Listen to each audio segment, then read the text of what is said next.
Hello everyone. इस video में हम लोग 2 बिट मैग्नीट्यूड कंपैरेटर के बारे में पढ़ेंगे, जो कि बहुत इंपॉर्टेंट टॉपिक है डिजिटल इलेक्ट्रॉनिक्स का। ये कॉलेज और यूनिवर्सिटी एग्ज़ाम में पूछा जाता है 2 बिट मैग्नीट्यूड कंपैरेटर। इस वीडियो में हम लोग क्या क्या पढ़ेंगे कि 2 बिट कंपैरेटर का डेफिनेशन पढ़ेंगे, ठीक है, लॉजिकल एक्सप्रेशन पढ़ेंगे, फिर उसका ट्रुथ टेबल देखेंगे और फिर लास्ट में देखेंगे सर्किट डायग्राम। और एक और चीज़ कि इससे रिलेटेड ना कॉम्पिटिटिव एग्जाम में क्वेश्चन पूछता है कि कितने कॉम्बिनेशन बन रहे हैं, कितना इक्वल एंड इक्वल, मतलब ये सारी चीज़ें जो है ना, इसका एक शॉर्ट ट्रिक बताएंगे, वो वीडियो के लास्ट में होगा, ठीक है। तो 2 बिट मैग्नीट्यूड कंपैरेटर को शुरू करने से पहले जो भी मैग्नीट्यूड कंपैरेटर क्या होता है, 1 बिट मैग्नीट्यूड कंपैरेटर क्या होता है, इसकी पहली वीडियो बनी हुई है, तो वो जिसको क्लियर नहीं हो वो जाके देख लेना, ठीक है। तो स्टार्ट करते हैं। तो 2 बिट मैग्नीट्यूड कंपैरेटर सबसे पहले क्या है, कॉम्बिनेशनल सर्किट है, ठीक है। कॉम्बिनेशनल सर्किट है जिसका यूज़ 2 बिट को कंपेयर करने के लिए यूज़ किया जाता है। इससे पहले जो हम लोग पढ़े थे ना, वो सिंगल बिट को कंपेयर करता था। ये जो 2 बिट मैग्नीट्यूड कंपैरेटर होता है ना, वो 2 बिट को कंपेयर करता है। अब 2 बिट कहने का क्या मतलब, तो देखो जैसे एग्जाम्पल से समझते हैं। देखो मान लो कि ये एक नंबर है, ये एक नंबर है, ये 2 बिट का है। एक बिट A1 है, दूसरा बिट A0 है। ये दूसरा जो नंबर है उसका पहला बिट B1 है, दूसरा बिट B0 है, ठीक है। तो अब इसको हमको कंपेयर करना है। तो कंपेयर कैसे करेंगे, सबसे पहले क्या करेंगे, सबसे पहले आगे वाला बिट देखेंगे। अगर ये बिट बराबर होता है तब हम इसके बाद वाले बिट पे जाएंगे। जैसे यहाँ पे देखो, ये वाला क्वेश्चन समझो। जैसे देखो ये एक नंबर है और ये एक नंबर है, तो सबसे पहले क्या करेंगे, हम इस बिट को देखेंगे। ये बिट अगर बराबर है, ठीक है, तब नेक्स्ट बिट को कंपेयर करेंगे। तो 0 और 1 क्या है, 1 बड़ा है, तो यानी ये नंबर क्या है, इस नंबर से बड़ा होगा, ठीक है। ये चीज़ समझ आई। इस तरह से कंपेयर करता है 2 बिट कंपैरेटर। एक और एग्जांपल से समझते हैं। जैसे देखो यहाँ पे क्या है, सबसे पहले ये वाला बिट देखेंगे और इस नंबर का ये वाला बिट देखेंगे। 0 और 1 बराबर नहीं है, और दोनों बराबर नहीं है तो क्या है, 0 बड़ा है कि 1 बड़ा है। तीन ही कंडीशन ही होती है, या तो बराबर होता है, या तो बड़ा होता है, या तो छोटा होता है।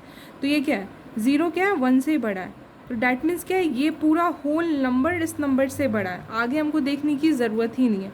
इतना कॉन्सेप्ट क्लियर हुआ ना, तो 2 बिट मैग्नीट्यूड कंपैरेटर में कोई दिक्कत ही नहीं होगी, ठीक है। तो वो चीज़ है। तो यहाँ पर देखो एक ब्लॉक डायग्राम बना हुआ है। 2 बिट कंपैरेटर है, इसका 2 इनपुट होता है। 2 इनपुट क्या होता है, 2 बिट का होता है। ध्यान रखना है 2 बिट का। जैसे A है तो A1 A0, B है तो B1 B0। इसका 3 आउटपुट आएगा, ठीक है। एक या तो लेस देन होगा, या तो ग्रेटर देन होगा, या तो इक्वल होगा, ठीक है। इतना क्लियर हो गया। वही लिख रहा है यहाँ पे कि it has 4 input terminal, 4 input है, ठीक है, और 3 आउटपुट टर्मिनल्स हैं, ठीक है। और देखो क्योंकि ये जो है ना, ये बहुत सारे लॉजिक गेट्स को ये कंप्राइज करता है। कहने का मतलब कि जब हम इसको इम्प्लीमेंट करेंगे ना, डिज़ाइन कर रहे होंगे, तो उसमें बहुत सारा लॉजिक गेट का रिक्वायरमेंट होता है। तो जिसकी वजह से इसकी जो डिज़ाइनिंग है ना, वो कॉम्प्लेक्स हो जाती है। और आगे भी जैसे 3 बिट है, वो उससे ज़्यादा कॉम्प्लेक्स होगा। तो ऐसे ऐसे बहुत ज़्यादा इसकी कॉम्प्लेक्सिटी बढ़ जाती है। जब हम इसको इम्प्लीमेंट करेंगे तो ज़्यादा क्लियर होगा। अब देखते हैं ट्रुथ टेबल। तो ट्रुथ टेबल कैसे बनाएंगे, तो देखो सबसे पहले समझना होगा कि 4 इनपुट है मेरे पास। 4 इनपुट कैसे, जैसे एक A है, A 2 बिट का है। दूसरा क्या है, B है, B 2 बिट का है। तो कुल मिला के 4 हो गया। तो जब 4 इनपुट रहता है ना, तो पॉसिबिलिटीज़ मेरा ट्रुथ टेबल में कितना बनता है, 16 बनता है। अब देखो इसको ड्रॉ करने का बहुत आसान तरीका है, पहले ये समझ लेते हैं, ठीक है। ये हो गया 4, तो 16 पॉसिबिलिटीज़ होगा। और ये क्या है, ये सारा आउटपुट 3 होगा, या तो less than, greater than, less than और इक्वल, ठीक है। ये क्या हो गया, ये आउटपुट हो गया। अब देखते हैं कि इसको फिल कैसे करता है, इस ट्रुथ टेबल को हम फिल कैसे करते हैं। तो सबसे पहले समझो ना कि ये जो है ना, ये 16 कैसे लिखेंगे। तो जो पहला कॉलम होगा ना, पहले A टाइम्स 0 लिखो, फिर A टाइम्स 1 लिखो, ठीक है। वही लिखा हो, A times 0, A times 1। Second column में क्या होगा, 4 टाइम्स 0, 4 टाइम्स 1, 4 टाइम्स 0, 4 टाइम्स 1, ऐसे ऑल्टरनेट में लिखना है। फिर उसके नेक्स्ट वाले कॉलम में क्या होगा, 2 टाइम्स 0, 2 टाइम्स 1, 2 टाइम्स 0, 2 टाइम्स 1, इस तरह से ऑल्टरनेट लिखते जाना है। और फिर ये वाला जो कॉलम होगा, इसमें क्या होगा, 0 1 0 1, इस तरह से लिखना है। एक 0 फिर 1 फिर 0 फिर 1, इस तरह से ये जो होगा, ये कॉलम फिल हो जाएगा, ठीक है। और अगर हम इस सारे वैल्यूज़ को डेसिमल में लिखें ना, तो ये क्या होगा, 0 से 15 होगा। यानी ये वाला जो चारों बिट है वो क्या रिप्रेजेंट कर रहा है, 0 को। इस ये वाला बिट जो है वो 1 को, इस तरह से ऐसे 15 हो जाएगा। अब देखते हैं कि इसको हम लोग कैसे फिल करेंगे, ठीक है। एक एक करके समझते हैं। तो देखो ये क्या है, 0 0 एक बिट है, ये क्या है, 0 0 इसका, ये B का है। अब हम क्या बताए थे कि सबसे पहले क्या करना है, इस वाले को कंपेयर करना। अगर ये वाला से क्लियर हो जाए तब हम, क्लियर हो जाए तो आगे नहीं देखना है, अगर नहीं हो तब हम इस बिट को देखेंगे। इतना क्लियर है? तो पहला देखो ये क्या है, 0 को 0 से कंपेयर करेंगे तो ये इक्वल है, ठीक है। तब आगे देखेंगे कि क्या नेक्स्ट वाला बिट भी बराबर है, 0 0 बराबर है, तो यानी जहाँ पे इक्वल होगा वहाँ पे 1 दे देंगे। नेक्स्ट देखो 0 0 0 1 है, तो ये वाले बिट को कंपेयर करो 0 0, तो ये क्या इक्वल है। नेक्स्ट में देखेंगे कि क्या 0 1 के बराबर है, नहीं 1 बड़ा है, तो यानी ये वाला चीज़ क्या हो जाएगा, बड़ा हो जाएगा, यानी b बड़ा हो जाएगा, तो b बड़ा होगा तो यहाँ पे फिल हो जाएगा, ठीक है। उसी तरह नेक्स्ट देखो 0 0 1 0, तो ये क्या है, पहले 0 और 1 को देखो, तो 0 और 1 में ही पता चल जाएगा, मतलब पहले बिट से ही पता चल जा रहा है कि 1 बड़ा है, यानी ये दोनों बड़ा होगा, यानी b क्या है, बड़ा है, तो b यहाँ पे लिख देंगे। उसी तरह फिर देखो 0 0 1 1 एग्जाम्पल में जैसे समझाए थे, तो देखो 0 1, तो 1 बड़ा है, यानी ये पूरा ही चीज़ इससे बड़ा हो गया, तो यहाँ पे क्या होगा, b1 बड़ा हो गया। नेक्स्ट वाले में 0 1 0 0 है, तो देखो 0 0 बराबर है, तो यहाँ से तो क्लियर नहीं हो रहा है कि कौन बड़ा है, तो फिर नेक्स्ट वाला बिट देखेंगे 1 0, तो यहाँ पे क्या है 1 0 से बड़ा है, यानी ये वाला चीज़ क्या है, बड़ा हो गया, यानी a बड़ा हो गया, तो a बड़ा हो गया तो यहाँ पे 1 फिल करेंगे। तो इस तरह से ये सारा चीज़ फिल करते जाना है, ध्यान से देखो। अब जैसे क्या है 0 1 0 1, तो ये क्या इक्वल है, तो यहाँ पे हो जाएगा 0 1 1 0, तो क्या है 0 1, ये वाला चीज़ बड़ा है तो b पे 1 हो जाएगा। उसी तरह 0 1 1 1, तो 0 1 पहले ही बिट से पता चल गया, तो यहाँ पे b बड़ा है, ठीक है। ऐसे 1 0 0 0, तो यहाँ से पता चल जा रहा है कि a बड़ा है, ठीक है। ये जो चीज़ है यहाँ से पता चल जा रहा है कि a बड़ा है, ठीक है। ये इन दोनों को देखेंगे तो क्या होगा, ये इक्वल है, तो यहाँ पे इक्वल पे 1 हो जाएगा, ठीक है। फिर इसी तरह देखो ये क्या है, ये बराबर आ गया। फिर नेक्स्ट वाले पे देखो, उसी तरह आगे देखते हैं, जैसे ये वाला, अब ये बिट और ये बिट इक्वल हो गया, तो यहाँ से तो समझ नहीं आ रहा है, तो आगे के बिट्स देखेंगे, तो ये बिट और ये बिट में कंपेयर करेंगे तो क्या ये वाला बड़ा है, यानी ये चीज़ पूरा बड़ा हो गया, यानी b वाला चीज़ बड़ा हो गया, ठीक है। फिर नेक्स्ट उसी तरह देखेंगे तो 1 और 0 ये पहले ही बिट से क्लियर हो जा रहा है कि a बड़ा है, तो a वाले पे कॉलम में 1 फिल कर देंगे। फिर उसी तरह 1 और 0 यहीं पे पता चल जा रहा है, तो a वाले पे फिल कर देंगे। उसी तरह इसमें और इस बिट पे देखेंगे, देख रहे हो ना, a और b पे करना है तो 1 कर देंगे, और लास्ट वाला क्या है, दोनों बराबर है तो 1 कर देंगे, ठीक है। अब बारी आती है कि इसका लॉजिकल एक्सप्रेशन लिखने का। तो लॉजिकल एक्सप्रेशन हम लोग कैसे लिखते हैं, कॉलम में जहाँ जहाँ पे भी 1 है, जैसे यहाँ पर 1 है यानी 4, ठीक है, यहाँ पे 1 है यानी 8, यहाँ पे 1 है यानी 9, उसके बाद 12 13 14, तो ये सारा क्या होगा, हम इसको मिन टर्म के फॉर्म में लिख रहे हैं, बताते हैं, क्योंकि इसको हमको मिनिमाइज़ करना पड़ेगा। ये बड़ा सा एक्सप्रेशन आएगा तो इसको हमको मिनिमाइज़ करना पड़ेगा के मैप का यूज़ करके, तो इसीलिए इसको मिन टर्म के फॉर्म में लिखेंगे। तो ये क्लियर हो गया पहले कॉलम में। फिर दूसरे कॉलम का क्या क्या एक्सप्रेशन होगा, 1, ठीक है, फिर 2, फिर 3, फिर ये होगा क्या है, ये 6 7 और फिर 11। तो ये जो चीज़ हम लोग बना रहे हैं ना, तो एग्ज़ाम्स में ना, कॉम्पिटिटिव एग्ज़ाम में या फिर MCQ क्वेश्चन में ये सब पूछा जाता है कि कितना इक्वल कंडीशन बन रहा है, कितना अनइक्वल कंडीशन बन रहा है, कितना ग्रेटर, कितना लेस दैन, तो ये यहीं से समझ आता है, ठीक है। तो इसका लास्ट में हम लोग ट्रिक बताएंगे। फिर ये वाले कॉलम का भी है, तो इसका हम मिन टर्म दिखाते हैं कि क्या क्या मिन टर्म बनेगा, ठीक है। स्ट्रिट ट्रिबल से मिन टर्म लिखते हैं। तो देखो लॉजिकल एक्सप्रेशन के लिए हम क्या करें, ये सारा जहाँ जहाँ पे 1 था उसको मिन टर्म के फॉर्म में लिख दे, जैसे 4 8 9 12 13 14, यहाँ पे 1 था, फिर यहाँ पे 1 2 3 6 7 11, यहाँ पे भी 1 था, और ये चीज़ हो गया 0 5 10 15। अब इसको मिनिमाइज़ करने के लिए हम क्या करेंगे, के मैप का यूज़ करेंगे। अब क्योंकि हम लोग को पता है कि 4 इनपुट है, तो जहाँ पर भी 4 चीज़ होगा तो के मैप क्या होगा, के मैप में कितने सेल्स बनेंगे, वहाँ पर क्या होता है 4 रेज़ टू पावर 4, यानी सॉरी 4 रेज़ टू पावर क्या होता है 16, ठीक है। तो इतना नंबर ऑफ़ सेल्स बनेगा के मैप में, ठीक है। होप्स हो कि के मैप इम्प्लीमेंट करना आता होगा, तो करते हैं। तो यहाँ पे क्या होगा 16 सेल्स बनेंगे, और इसमें हम लोग कैसे सारा नंबरिंग डालते हैं, 0 1 3 2 4 5 7 6, ये ग्रे कोड नंबरिंग होता है, 8 9 11 10 ठीक है, 12, 13, 15, 14। इसको डिटेल में के मैप का मेरा वीडियो बना हुआ है, उसको हम डिस्क्रिप्शन में डाल देंगे, अगर किसी को डाउट है तो वहाँ जाके देख लेना। ठीक है, अब देखो यहाँ पे क्या होता है, 2 वेरिएबल यहाँ पे रखते हैं, 2 वेरिएबल यहाँ पे, फिर क्या होगा, ये क्या है 0 0, इसको कैसे लिखते हैं, 0 को क्या करते हैं A1 बार और A0 बार। ठीक है, 0 1 1 1 1 0। ठीक है, 0 0 0 1 1 1 1 0। ठीक है, और यहाँ पे ठीक है, जहाँ जहाँ पे ये नंबर दिया हो ना 4 8 9 12 13 14, वहाँ पर हमको क्या करना है 1 1 डालना है। ठीक है, जैसे 4, उसके बाद फिर क्या है 8 9 12 13, तो यहाँ पे 1 1 डाले, उसके बाद फिर हम लोग को ग्रुपिंग करना होता है। तो फिर हम लोग ग्रुप्स बनाते हैं, पहला एक क्वाड का ग्रुप्स बनेगा। ठीक है, फिर एक डबल ये क्या बोलते हैं, और इसके बाद ये भी 2 का ग्रुप बनाएगा। ठीक है, अब इसका नेमिंग की बारी आती है कि इसको नेमिंग कैसे करते हैं। तो सबसे पहले देखो ये जो है क्वाड, इसका नेमिंग करने का क्या तरीका होता है कि ये जो बॉक्स है ना, अब यहाँ कॉलम वाइज देखो कि क्या कॉमन है। कॉलम वाइज क्या कॉमन है, A1 कॉमन है, ये तो नहीं है, ये तो अलग हो गया, ये A0 है, ये A0 बार है, तो क्या करेंगे A1 लिखेंगे। ठीक है, अब क्या करेंगे, ये हो गया। अब यहाँ पे देखो, यहाँ पे देखो कि इन दोनों में कॉमन क्या है, तो इन दोनों में कॉमन क्या है B1 बार, तो ये इसका नेमिंग हो गया। सेकेंड देखो क्या है A1 सेकेंड देखते हैं ये वाले का, इसका नेमिंग करते हैं। तो ये देखो ये यहाँ से यहाँ लाई कर रहा है, तो यहाँ देखो इन दोनों में क्या कॉमन है, A0 कॉमन है, तो ठीक है A0 डाल देंगे। और ये वाले इसमें क्या है, ये कौन से कॉलम में आ रहा है, ये B1 B0, यानी ये इसका नेमिंग हो गया।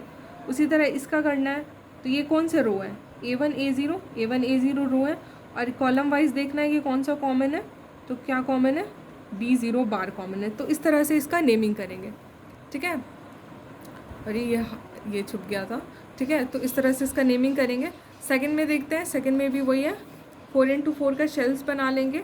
ठीक है, सब में नंबरिंग कर देंगे 0 1 3 2, जैसे इसको नंबरिंग करा जाता है। और उसके जहाँ पे भी 1 है वहाँ पे डाल देंगे 1 3 पे है, 2 पे है, और उसके बाद 7 है, 6 है और 11। उसके बाद फिर इसका ग्रुपिंग करेंगे। ठीक है, एक 4 का ग्रुप बनेगा और 2 का ग्रुप बनेगा। नेमिंग से उसी तरह करना है, जैसे ये 4 है, 4 का ग्रुपिंग कैसे करेंगे, रो वाइज देखो क्या कॉमन है, रो वाइज में क्या कॉमन है A1 बार, तो A1 बार लिख दिए। अब कॉलम वाइज देखो क्या कॉमन है, तो B1 कॉमन है, तो B1 लिख दिए। ठीक है, उसी तरह देखो यहाँ पर कि ये फिर उसी तरह इसका भी कर देना है और फिर इसका भी कर देना है। ठीक है, तो इसका कैसे करेंगे, यहाँ पे देखो रो वाइज क्या है A1 बार A0 बार, तो A1 बार A0 बार, और फिर क्या है कॉलम वाइज क्या कॉमन है B0। उसी तरह इसका नेमिंग अगर करना है तो कैसे करेंगे, ये देखो कॉलम तो ये हो गया B1 B0। ठीक है, सेम कॉलम में, और रो वाइज देखो क्या कॉमन है, रो वाइज कॉमन है A0 बार, तो ये इसका नेमिंग हो गया। तो ये 2 चीज़ क्लियर हो गया कि कैसे मिनिमाइज़ हुआ। तीसरा केस जो है ना इक्वल का, तो यहाँ पे उसी तरह के मैप हम लोग बनाएंगे, नंबरिंग करेंगे और सारा लिख देंगे। ठीक है, अब देखो यहाँ पे ना कोई भी ग्रुप सिंगल का ग्रुप बन रहा है। ठीक है, सिंगल का ग्रुप बन रहा है, तो सिंगल का नेमिंग करेंगे। जैसे इसका हमको नेमिंग करना है, तो क्या हो जाएगा A1 बार A0 B1 B0, ये क्या है इनके बीच में, तो ये सारा हो जाएगा। इसका नेमिंग करना है तो ये और ये, तो वही लिख देंगे A1 बार A0 B1 बार B0। ठीक है, वही लिखा हुआ है। अगर इसका करना है तो ये वाला चीज़ और ये वाला चीज़ हो जाएगा। ठीक है, यहाँ पे लाई कर रहा है, और अगर इसमें करना है तो ये वाला। ठीक है, अब देखो ये जो चीज़ है ना, इसको एक और तरीके से लिख सकते हैं, इससे एक और तरीके से लिख सकते हैं। जैसे ये मेरा एक्सप्रेशन आया, ठीक है, ये मेरा एक्सप्रेशन आया, तो यहाँ पे हम क्या करेंगे कि ये जैसे ये एक्सप्रेशन आया मेरा, तो यहाँ पे देखोगी कॉमन क्या है। अब इसको हम मिनिमाइज़, और इसलिए मिनिमाइज़ कर रहे हैं ना, ये तो के-मैप से हो नहीं पाया, इसको इस तरह से लिख रहा है ताकि जब हम लोग गेट्स लॉजिक गेट्स इम्प्लीमेंट करें तो आसानी हो।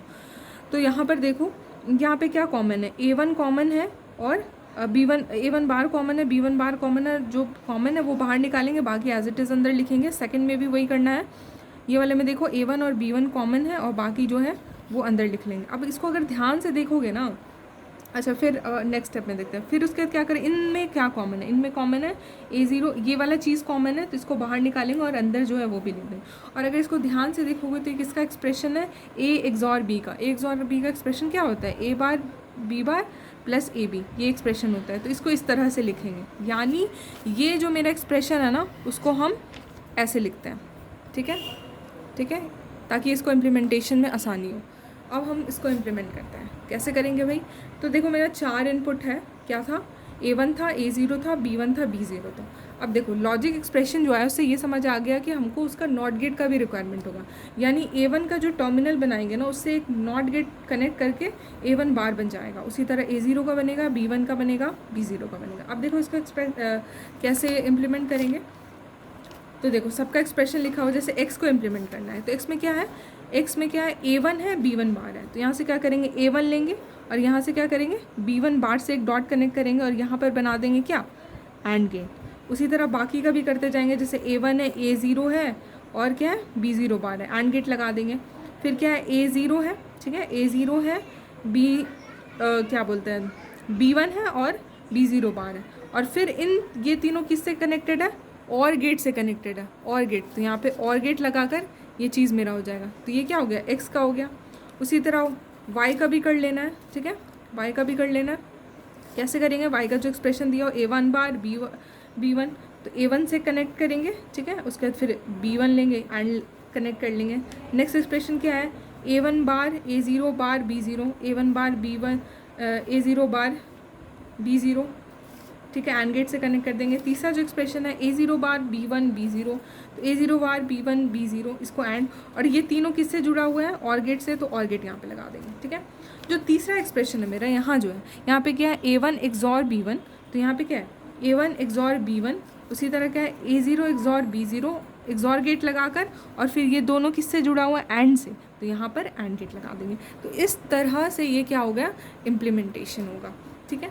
तो कमेंट में बताना कि टोटल कितना गेट का रिक्वायरमेंट लगा इस 2 बिट कंपैरेटर, मैग्नीट्यूड कंपैरेटर को इम्प्लीमेंट करने में। अब देखो ये अभी कितना कॉम्प्लेक्स लग रहा है जब हम लोग 2 बिट की बात कर रहे हैं, तो इसको डिज़ाइन करना बहुत कॉम्प्लेक्स हो जाता है। आगे की बिट में करेंगे, 3 बिट करेंगे, 4 बिट करेंगे, तो बहुत ज़्यादा वो कॉम्प्लेक्स हो जाता है, ठीक है। तो इतना क्लियर हो गया होगा, इसको अच्छे से देखना, स्लो कर करके, और साथ में नोट्स भी बनाते जाना ताकि और अच्छे से क्लियर हो। अब देखते हैं कि लास्ट में जो हम लोग ट्रिक पढ़ने वाले थे कि कॉम्पिटिटिव एग्ज़ाम में क्वेश्चन कैसे पूछता है। तो देखो कॉम्पिटिटिव क्वेश्चन में एग्ज़ाम में पूछेगा ना, कैसे पूछेगा कि मान लो कि 2 बिट का कंपैरेटर है, तो पूछेगा बताओ उसमें टोटल कॉम्बिनेशन कितने बनेंगे, यानी टोटल कंडीशन कितना होगा, ठीक है। तो वो होगा 16। इक्वल कंडीशन कितने होंगे, 4। हम लोग जो अभी पढ़े हैं ना, तो उससे समझ आ गया होगा, एक्सप्रेशन से ही समझ आ गया होगा, ठीक है, 4। अब जैसे यहाँ पे है ना, क्या इक्वल कंडीशन कितना है, 1 2 3 4, 4, ठीक है। अनइक्वल कंडीशन क्या होगा, लेस देन और ग्रेटर देन को मिला के होगा, यानी 12, और अकेला अकेला कितना होगा, 1 2 3 4 5 6, यानी ग्रेटर 6 और लेस देन 6। तो इतना क्लियर हो गया, ठीक है। तो इस तरह से है कि टोटल कंडीशन 16 होगा, equal condition 4, unequal condition 12, greater और लेस देन कंडीशन कितना होगा, 6 होगा। ये तो हम लोग 2 बिट कंपैरेटर में से पढ़े। अब अगर इन जनरल हमसे पूछ लिया कि 3 बिट कंपैरेटर में क्या होगा, तो उसका एक इन जनरल फॉर्मूला है। फॉर्मूला क्या है कि टोटल कंडीशन फाइंड करने के लिए क्या होगा, फॉर्मूला होगा 2⁻²n। अगर एक बिट की बात करें तो क्या हो जाएगा, 2 × 2 × 1, तो यानी ये क्या होगा, 4। यानी 1 बिट कंपैरेटर में क्या होता है, 4 कंडीशन होती है, समझ आई बात। अगर इक्वल की बात करें तो क्या होगा, 2⁻1, वहाँ पे इक्वल का कंडीशन क्या होगा, 2 होगा। अनइक्वल का कंडीशन क्या होगा, 2 होगा, और उसमें लेस देन और ग्रेटर देन क्या होगा, 1 और 1 होगा। तो ये सारा जो है ये है फॉर्मूला। तो होप सो कि ये समझ आया होगा, और बीच बीच में अगर नॉइज़ आएगा तो उसको थोड़ा इग्नोर करना। तो ये था 2 बिट मैग्नीट्यूड कंपैरेटर, और थैंक्स फॉर वॉचिंग।